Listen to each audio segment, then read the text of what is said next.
Alhamdulillahilladzi an'ama 'alaina bi ni'matil imani wal islam. Asyhadu an la ilaha illallah wahdahu la syarika lah wa asyhadu anna Muhammadan 'abduhu wa rasuluh. Allahumma shalli 'ala nuril anwar wa sirril asrar wa tiryaqil aghyar miftahi babil yasar.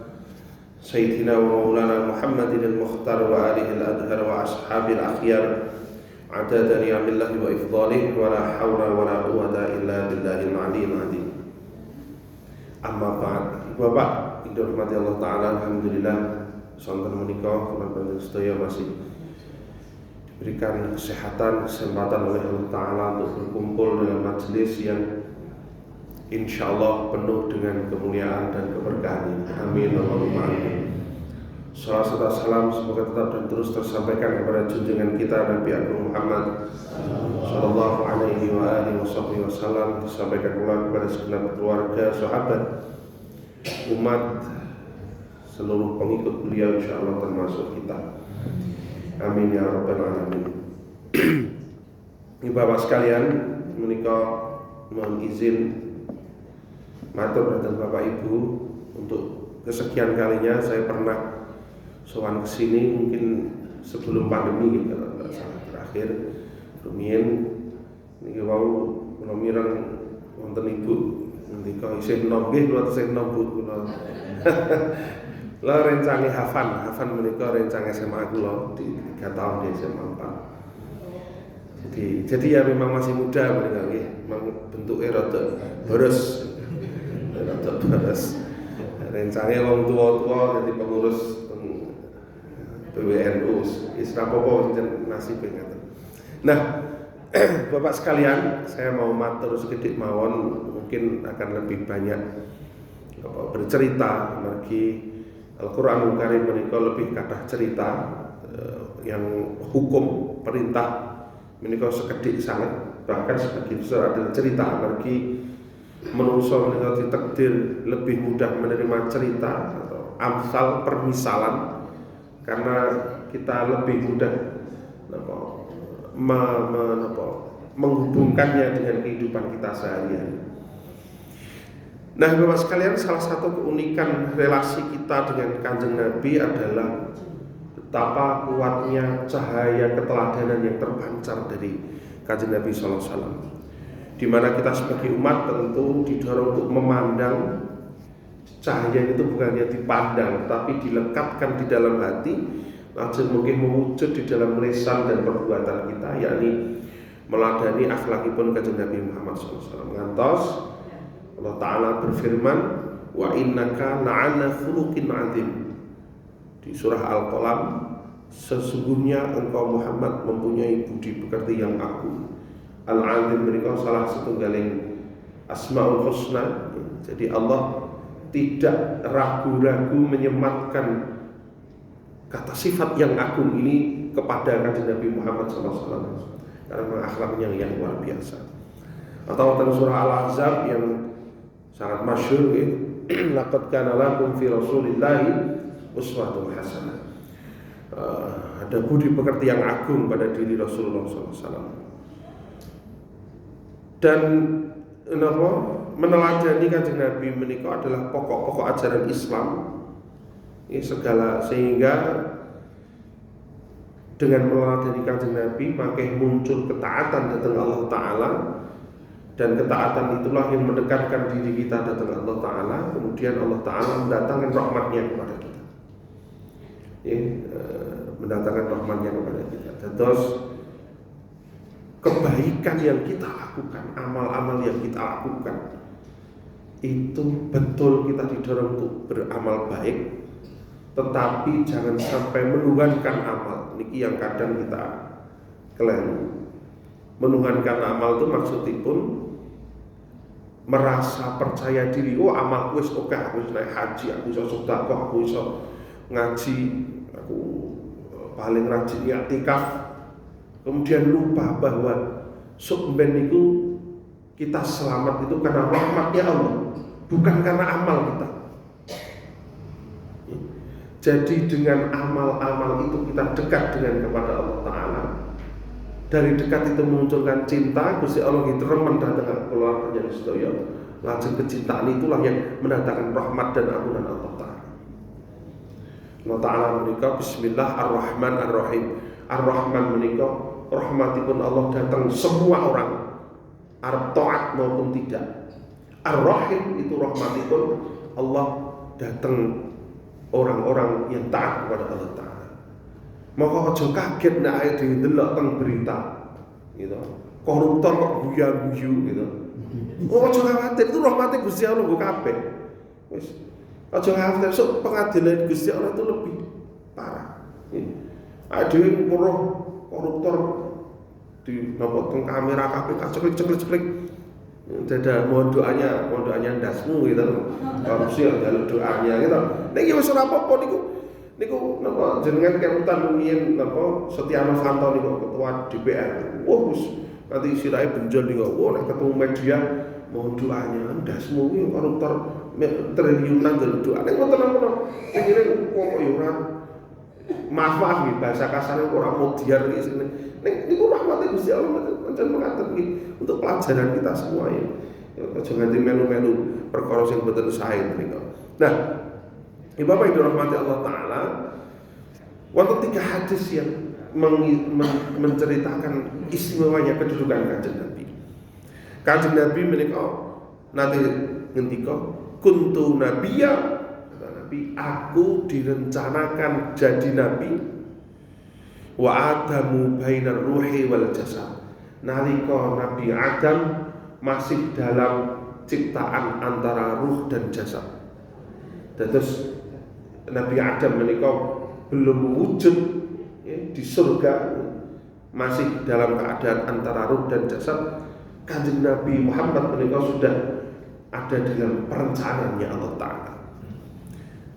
Bahkan Kanjeng Nabi juga ngendika, laukana Musa hayya, umpamane Musa niku isih urip, kata Nabi, isih urip pada masaku, kata Nabi, lama wasa'ahu illa ittiba', maka tidak ada pilihan lain bagi Musa, mesti ngetutke aku.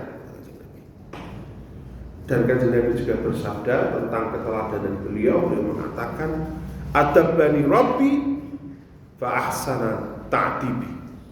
Allah telah mendidikku sehingga aku terdidik dengan sebaik-baiknya.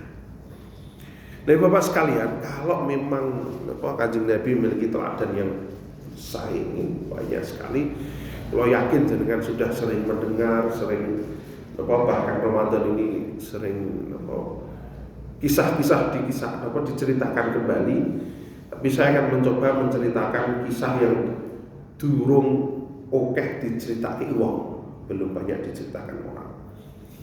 Ini terjadi pada tahun 8 Hijriah, irama langkung tanggal 20 atau 21 atau 22 Ramadan.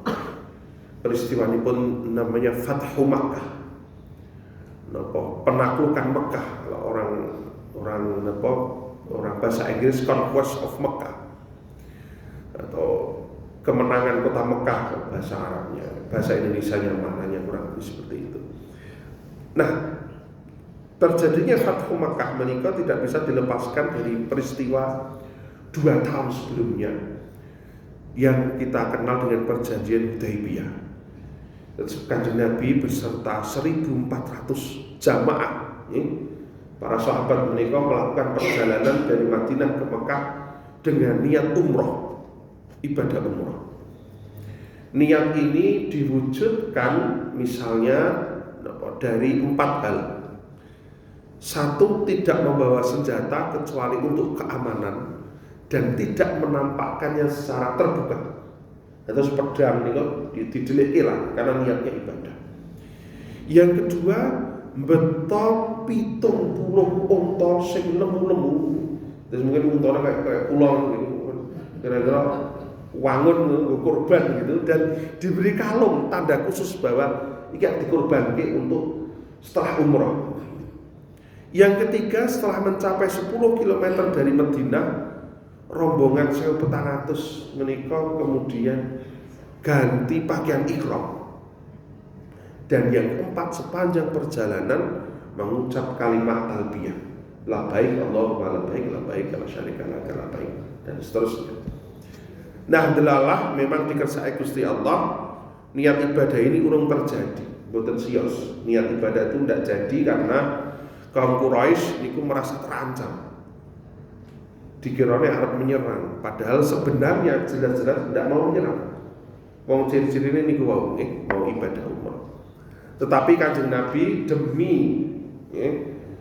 demi kemaslahatan bangane perang tenan, padahal 1.400 orang ini tidak siap dengan senjata. Akhirnya Kanjeng Nabi mengadakan perjanjian, namanya perjanjian Hudaybiyah. Nalika semanten Sayyidina Umar sempat berdebat dengan Kanjeng Nabi. Sayyidina Umar tidak terima arep ibadah kok dihalang-halangi pripun Nabi. Tapi Nabi berhasil meyakinkan Sayyidina Umar bahwa wis ora apa-apa gitu. Sayyidina Umar sempat bertanya Nabi, jenengan kan ngendi kok arep ibadah iki kok ra sida kepiye? Nabi menjawab dengan diplomatis, Umar apa aku ngomong ibadahnya tahun saiki? Mboten Nabi, ya wis percaya aku, kurang lebih seperti itu. Nah, di antara isi perjanjian itu Bapak rahimakumullah, kenapa perjanjian itu dilakukan? Karena itu kan 2 tahun sebelumnya, berarti tahun 6 Hijriah. Nah, sepanjang Kanjeng Nabi hijrah sampai tahun ke-6 itu kan terus berperang Mekah dan Madinah. Nah, maka isi dari perjanjian Hudaybiyah itu satu diantaranya ada 2. Satu, gencatan senjata selama 10 tahun, tidak boleh ada permusuhan dan tindakan buruk satu sama lain. Isinya yang kedua, suku-suku, kelompok-kelompok, keluarga-keluarga di sekitar Mekah dan Madinah itu boleh bergabung dengan salah satu pihak. Opo Arab bergabung melakukan perjanjian kerjasama dengan kaum Quraisy di Mekah, atau memilih bersekutu, berhimpun dengan Kanjeng Nabi di Madinah.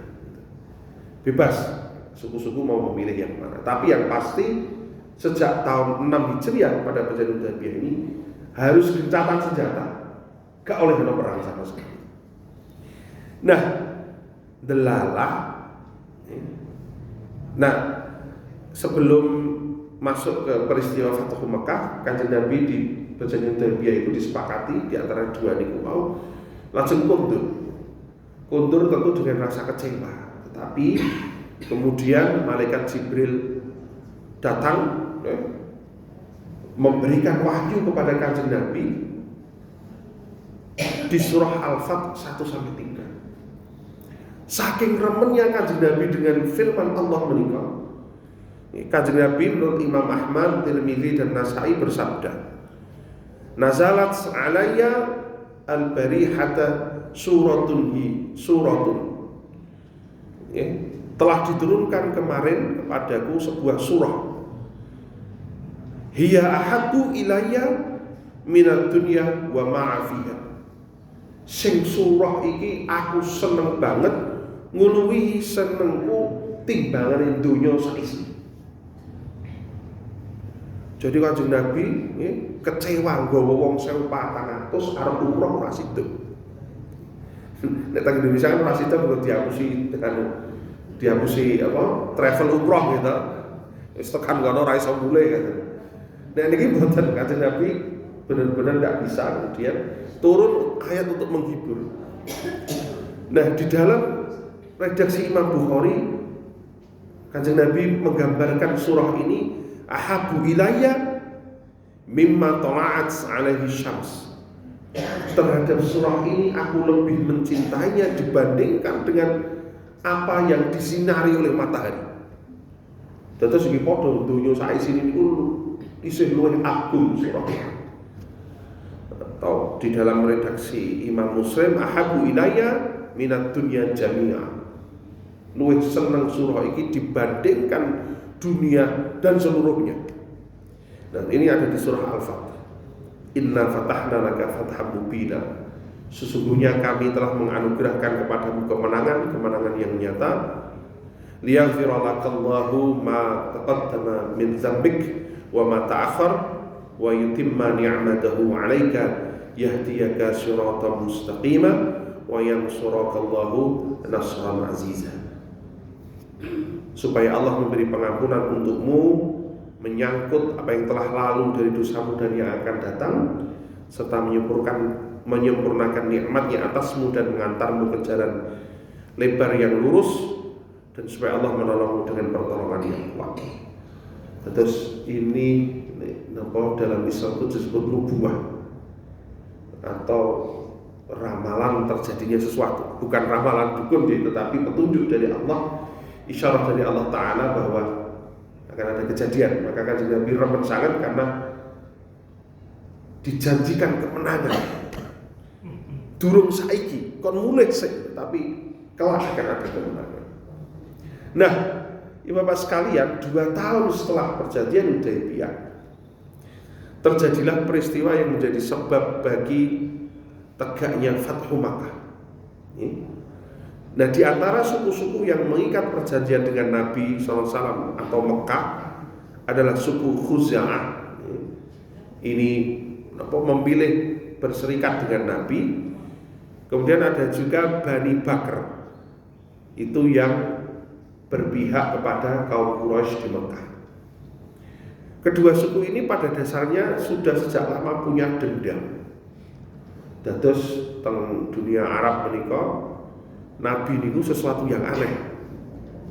Karena ayat-ayat Al-Qur'an isinya adalah pemaafan. Sementara suku-suku di Arab itu biasa dendam itu dibales. Mati ya dibalas mati, nutuk balas nutuk, bunuh balas bunuh gitu. Makanya jenengan sering mendengar TKI yang dianiaya oleh majikannya kemudian membunuh, ini hukumannya kudu dibunuh, ini harus dikisos dengan bunuh. Nek Arab dendanya tinggi sekali karena memang itu warisan dari sebelum Kanjeng Nabi, sebelum Islam hadir.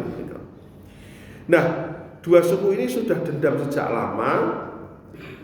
Dan kemudian pada bulan Sya'ban tahun 8 Hijriah, Bani Bakr yang berpihak pada suku Quraisy niku menyerang suku Khuza'ah secara mendadak di gelapnya malam.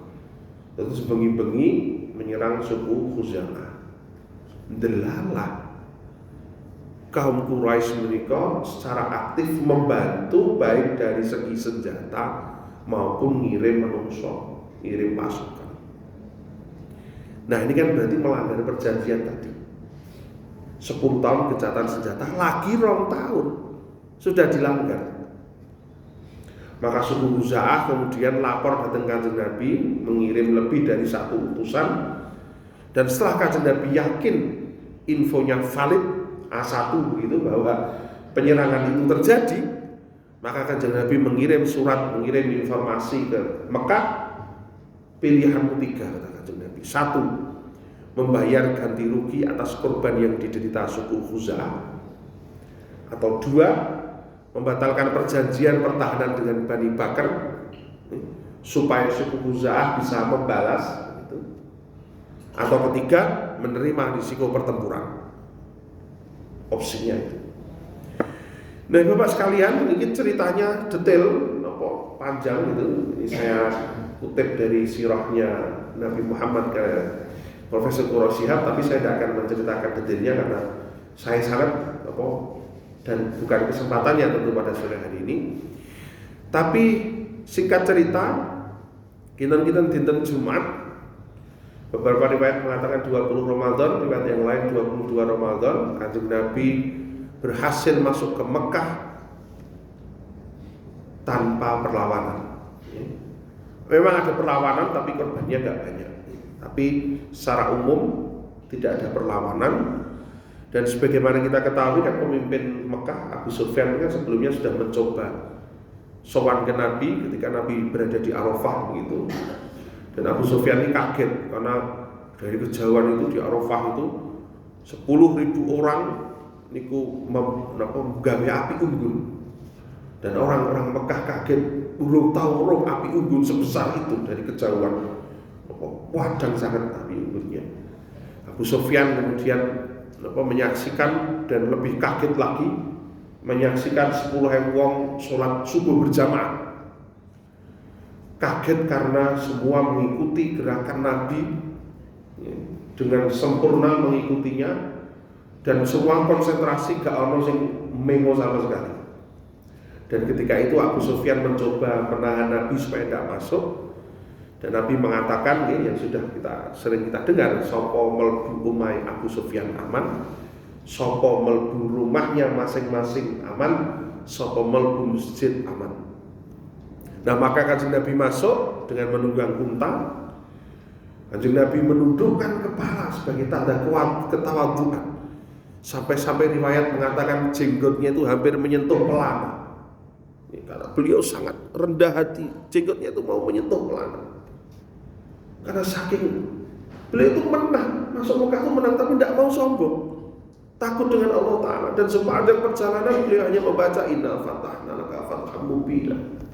3 ayat itu dibaca berulang-ulang. Dan beliau tidak mau menegakkan kepala, tidak ngersok, karena sangat bersyukur dengan kondisi itu. Nah, Kanjeng Nabi kemudian dengan memakai sorban berwarna hitam tanpa pakaian ihram melakukan tawaf. Dan karena begitu banyak umat yang ikut tawaf, Kanjeng Nabi tidak memaksakan diri untuk mencium Hajar Aswad.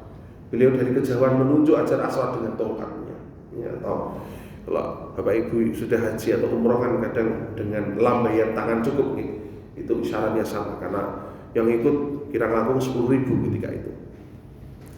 Di dalam tawafnya beliau juga menghancurkan patung dan berhala di sekitarnya, karena Ka'bah kita itu dikelilingi 360 patung.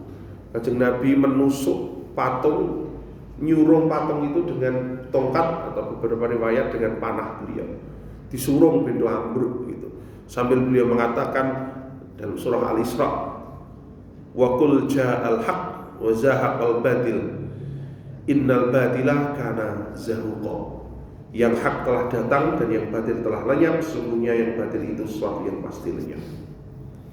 Kanjeng Nabi kemudian masuk ke Ka'bah setelah sahabat diminta membersihkan patung-patung gambar-gambar dari Ka'bah.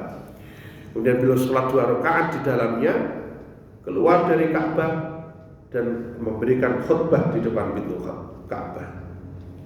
Nah, ketika itu sebelum khutbah, Kanjeng Nabi memerintahkan Sayyidina Bilal untuk adzan di atas Ka'bah. Nah, jenenge zaman rumiyin Sayyidina Bilal itu kan dipilih karena suaranya yang keras, suaranya lantang. Tapi karena seni Islam belum datang, dia adzane drujur, ora ana lagu, Allahu Akbar, waton bengok gitu. Sehingga beberapa orang Quraisy niku mengejek, apa Muhammad ini milih seorang yang gagak seperti itu. Nah, dari situlah Bapak Ibu turunlah, Bapak Ibu mengatakan surah Al-Hujurat ayat 13. Karena ada orang mengejek Sayyidina Bilal, wis ireng kaya gagak suaranya, karena memang sangat lantang suaranya. Turunlah ayat surah Al-Hujurat ayat 13. Ya ayuhan nas inna khalaqnakum min dzakarin wa untha wa ja'alnakum syu'uban wa qabail lita'arafu. Hai manusia, kami sesungguhnya menciptakan kamu dari laki-laki dan perempuan, berbangsa-bangsa, bersuku-suku, lita'arafu, untuk saling mengenal. Kemudian ini ayat yang masyhur, khatib Jumat biasanya membaca inna akramakum indallahi atqakum. Sing mulia niku ora karena suarane mbuh kaya gagak, mbuh pilek, lagi pilek niku. Mbuh merdu kaya Imam As-Sudais, gak ngaruh. Arep sugih mblegedu arep kere saben dina ora duwe duit ya miskin. Ndak, bagi Allah ndak. Sing dihitung adalah ketakwaannya. Innallaha alimun khabir. Jadi ayat ini membantah ejekan kaum Quraisy. Saya tidak bilang itu kan kulitnya hitam. Saya menduga itu budak ya, sebenarnya budak yang diimpor dari Afrika. Dulu perdagangan manusia masih ada. Dan budak itu kan jenenge budak ya, bukan hanya pembantu. Budak itu adalah menungso yang dibeli. Dan Islam itu salah satu dalam ajarannya memerdekakan budak yang amalan yang paling besar. Jadi memang semangatnya itu semangat untuk menghapus perbudakan. Dan ayat ini menggambarkan Arab kulitmu ireng itu tidak masalah bagi Allah, yang penting adalah ketakwaan. Nah, kemudian setelah ayat itu yang kemudian dikhotbahkan oleh Kanjeng Nabi di depan 10.000 umat Islam itu. Nah, kemudian Bapak Ibu sekalian, tadi kan saya sudah matur di depan, ada orang-orang Quraisy yang takut sehingga mereka bersembunyi di masjid. Nah, setelah Kanjeng Nabi berkhutbah untuk umat beliau, dikhususkan ke umat beliau yang 10.000 orang itu, kemudian beliau gentenan berpaling kepada sekelompok orang Quraisy yang bersembunyi di masjid itu, menghadapkan ke mereka. Nah, coba kita bayangkan kondisinya ketika itu. Satu, Kanjeng Nabi menika keadaan sangat unggul, berada di atas angin, siap perang. Seandainya diserang, itu wis pedangnya tinggal dihunus, wis mati kok perang, mati kok urip, hanya itu pilihannya. Itu kondisinya kan seperti itu. Maka kan Mekah takut sebenarnya karena harus kena resona lagi. Jadi satu, kondisi Kanjeng Nabi dan pasukannya di atas angin. Kedua, salah satu sebab Nabi dan umat melakukan hijrah ke Madinah 8 tahun sebelumnya itu karena di Mekah itu menerima cercaan, cacian, boikot, gangguan, siksaan, dan berbagai bentuk kekerasan, bahkan percobaan pembunuhan. Kanjeng Nabi kan sebelum hijrah kan sempat mau dibunuh, tetapi Sayyidina Ali menggantikannya di tempat tidur beliau. Dan ketiga, walaupun Kanjeng Nabi sudah pindah ke Madinah itu masih terus diajak perang selama 8 tahun. Perang Badr, perang Uhud, dan perang-perang yang lain. Nah, jenengan bayangke betapa orang Quraisy niki sing tersembunyi di masjid itu pikirannya macam-macam. Wah, kita tak modal jalan wong itu. Wis ora iso ngopo-ngopo, Kanjeng Nabi dengan 10 pasukan dengan pedang yang siap dihunuskan, diperintahkan Kanjeng Nabi memerintahkan, wis modal sak modal. Maka Kanjeng Nabi khutbahnya itu bertanya kepada orang-orang Quraisy. Nabi ngendika, "Mata dununa ani fa'ilun bikum." Menurut kalian, kowe iki arep do tak apake, kata Nabi. Apa yang kalian duga akan aku lakukan kepada kalian. Nabi bertanya seperti itu. Nah, kaum Quraisy tadi dalam keadaan takut, wedi, tertekan, deg-degan nih. Karena pikirannya kan padha-padha wong Arab. Biyen Muhammad iki jan tak olok-olok, umatnya tak pateni, tak anu, wah tetep mudah tenan. Maka kaum Quraisy mengatakan, "Khairan, kami tidak menanti kecuali yang baik. Aku karimin. Kamu adalah saudara yang mulia, wa benu akhin karim. Dan kamu adalah anak dari saudara kami yang mulia." Pun wedi tenan itu. Wis kira-kira pikirannya segek modar. Kira-kira seperti itu pikiran orang Quraisy. Dan Kanjeng Nabi kemudian menjawab dengan firman Allah Ta'ala di surah Yusuf, yang ayat itu sebenarnya kalimat Nabi Yusuf kepada saudara-saudaranya. Nabi Yusuf kan juga disiksa, dibuli oleh saudara-saudara, dibuang ke sumur itu. Kanjeng Nabi membacakan ayat, "La tasriba alaikumul yaum." Pada hari ini tak ada celaan terhadap kalian, yaghfirullahu lakum. Mudah-mudahan Allah mengampuni kalian. Bahkan Kanjeng Nabi mengatakan, "Idhabu," kalian boleh pergi kemanapun, fa'antumut tulaqa, kalian orang yang bebas, kata Nabi. Jangan bayangin ya.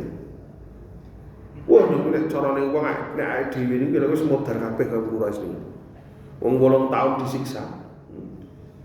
Sudah kesempatan membalas dendam, Nabi enggak melakukannya. Dan ketika itu sebuah riwayat juga mengatakan, turunlah firman Allah dalam surah An-Nahl ayat 126.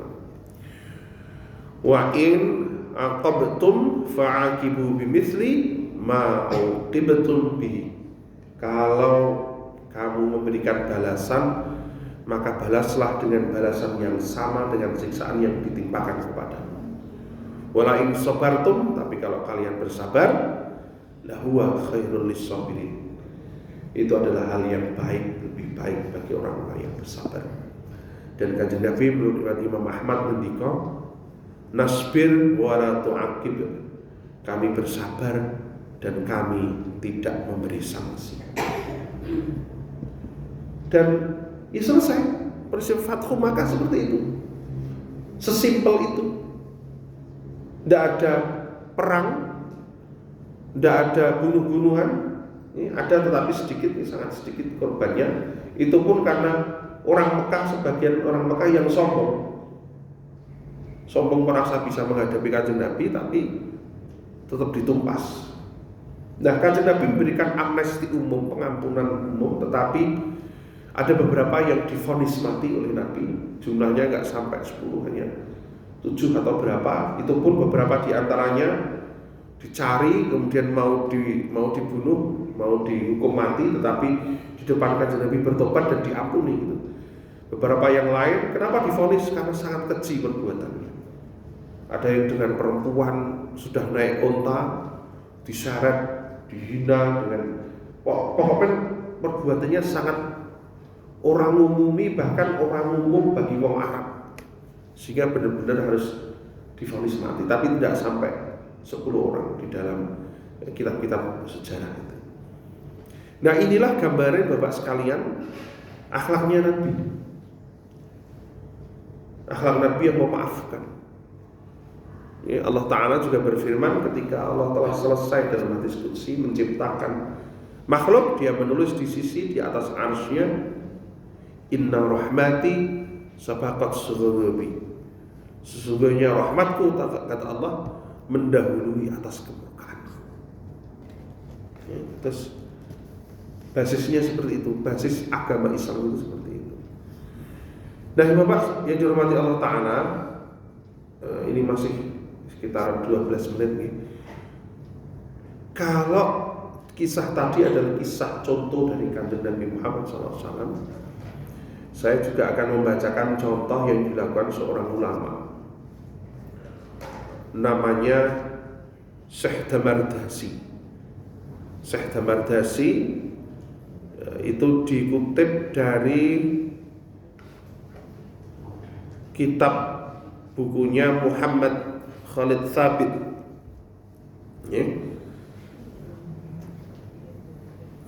Ini Muhammad Khalid Thabit itu mengambil dari kitab Imam Sya'rani. Imam Sya'rani itu ulama Mesir, ya, hidup sampai usia 75 tahun. Dan Imam Sya'rani ini karena saking hebat ilmunya, beliau mendapat julukan Imamul Muhaqqiqin wa Zudwatul Arifin, pemuka ahli kebenaran dan teladan orang-orang ma'rifat. Imam Sya'rani itu kenal dengan Syekh Damardasi karena hidup 15 tahun, dan kisah ini diambil dari kitab At-Tabaqatul Kubra Lawaqihil Anwar fi Tabaqatil Ahyar, generasi agung kilatan cahaya tentang generasi orang-orang yang terpilih. Ini sudah terjemahan, nanti Bapak Ibu kalau nyari di Gramedia ada, judulnya Ma'rifat Aulia, kisah kearifan kekasih Allah. Itu sudah terjemahan. Nah, suatu kali Syekh Damardasi itu mendapat nasihat dari gurunya bahwa, wahai Damardasi, semua adalah perbuatan tanganmu. Takutlah engkau memakan sedekah orang lain, sebab mereka akan berbagi kebaikan denganmu di akhirat. Nah, Syekh Damardasi ini mendengar nasihat dari gurunya tentang semua adalah perbuatan tanganmu, dan disarankan untuk tidak menerima sedekah. Karena kalau sedekah itu berarti sing itu pahala orang lain, bukan dirinya sendiri. Itu kemudian meminta izin kepada seorang penguasa menggarap lahan, gawe gubuk untuk tinggal bersama istrinya, dan selama 15 tahun niku berhasil nandur kurma jumlahi 1000 wit. Ya, menanam merawat 1000 pohon kurma dan tidak ada satupun dari pohon itu yang gagal. Buahnya sangat manis, terkenal di Mesir, dan bahkan nek wono wong niku entuk kurmane saka kebune Syekh Damardasi dicampur ning kurma saka wit liya, itu kurmane itu dadi tambah enak karena saking berkahnya itu. Kenapa bisa begitu? Ternyata Syekh Damardasi itu tidak pernah tidur, hampir tidak pernah tidur. Kenapa? Karena kalau malam dia duduk untuk merenung atau jalan-jalan ngubengi kebunnya sambil deres Al-Quran, karena dia hafal Al-Quran. Jadi nek dalu itu mubeng kayak mageri itu karena deres Al-Quran setiap malam seperti itu. Nah, dia juga mendorong murid-muridnya untuk menghatamkan setiap hari dengan dibagi. Jadi kalau Quran itu kan 30 juz. Nah, Quran itu bisa dibagi namanya dengan hizib. Kalau dibagi hizib itu jumlahnya ada 60 hizib. Jadi murid-muridnya itu dibagi 20 orang, masing-masing dijatah 3 hizib. Kan moco. Jadi dalam sehari mesti khatam Al-Quran. Dan dia itu membagi hasil 1000 pohon kurma itu untuk 3. 1 dirinya sendiri dan keluarga, 2 untuk fakir miskin, dan 3 untuk siapapun yang datang dan butuh. Dan Imam Sya'rani mengeklaim bahwa tidak ada gubuk yang selalu menyajikan makanan halal untuk orang miskin di Mesir kecuali gubuknya Syekh Damardasi. Jadi semesir pada masa itu, sing di sini ya ulama-ulama gede, itu tidak ada yang paling halal kecuali dari kebunnya Syekh Damardasi. Kenapa? Karena Syekh Damardasi ini nadur dewe, ngerawat dewe, dan dia tidak butuh orang lain. Pokoknya itu tak rawat dewe, gunaku dewe untuk orang lain, sehingga dia benar-benar beramal untuk dirinya sendiri, dengan dirinya sendiri, dan semua dan sebagian besar disedekahkan untuk orang lain. Ini hebatnya Syekh Damardasi. Nah, Ibu Bapak yang dirahmati Allah Ta'ala, tentu ini amalan abot.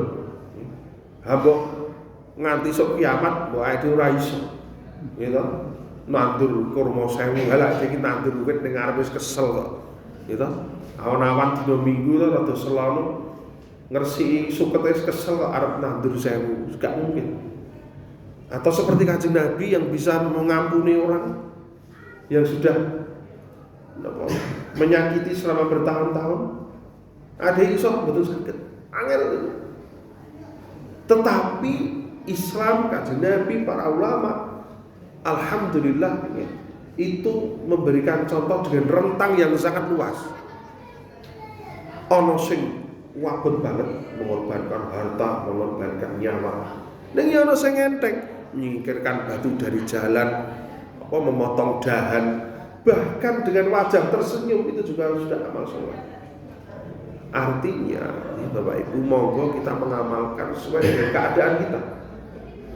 Tapi bukan berarti gampang ke.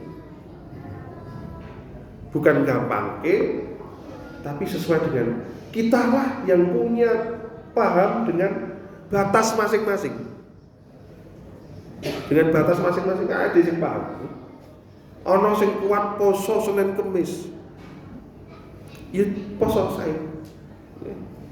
Ono sing ra kuat poso, ra kuat tenan nyambut gawe ya aja dipeksake amalan poso, ada amalan yang lain.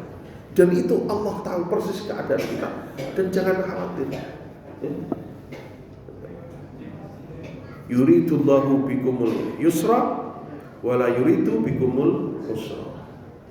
Allah menghendaki kalian kemudahan dan tidak menghendaki kesulitan. Kanjeng Nabi ngendika, "Iza amartukum bi amrin", apabila aku perintahkan kepada kalian mengerjakan suatu perkara, fa'tu minhu mastata'tu, kerjakanlah semampu kalian.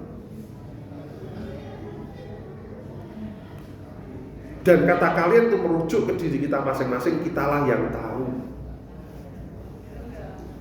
Ibadah itu hanya kepada Allah. Ojo apa? Nguroke omongane wong. Wah, kayak wis khatam nih. Aku kudu khatam. Dan besok paginya nek dosen kudu ngajar. Atau nek mahasiswa nek kuliah pagi. Ya aja dipaksa. Menuntut ilmu mengajar itu yang wajib. Nek genah sesuk ana ujian ada kuliah. Ya kira-kira begini tarwae secukupnya qiyamul lail ya aja tekan esuk. Mengko dadine dosene ngajar karo ngantuk, mahasiswane ya karo turu. Cocok ning kelas gitu. Dosene mahasiswane mung pah-poh karo keturun gitu. Artinya monggo disesuaikan dengan kondisi masing-masing. Dan jangan khawatir, Allah Ta'ala tahu persis itu. Ini siapa nih hadis ini? Hampir ini terakhir Bapak. Jadi maka Imam Ibnu Athaillah itu memberikan pemakluman. Kata beliau dalam kitab Al-Hikam, tanawwa'at ajnasul a'mal. Jenis amal ibadah itu akan bermacam-macam. Litanawwu'i waridatil ahwal. Disebabkan karena beragamnya kondisi kejiwaan dan sosial yang melingkupi. Terus ada itu duwe dalane dewi-dewi untuk bisa melakukan amal. Dilakoni saja, tidak perlu terpaksa karena orang lain kudu ngene. Ampun. Allah tidak menghendaki kesulitan. Yang terpenting adalah al-a'malu suwaru qa'imah. Amal ibadahlah kerangka yang tegak. Wa arwahuha wujudu sirril ikhlasi fiha. Ruhnya adalah ikhlas di dalam hati. Kuncinya adalah ikhlas kepada Allah Ta'ala. Monggo kita berbuka dulu sekalian. Bismillahirrahmanirrahim.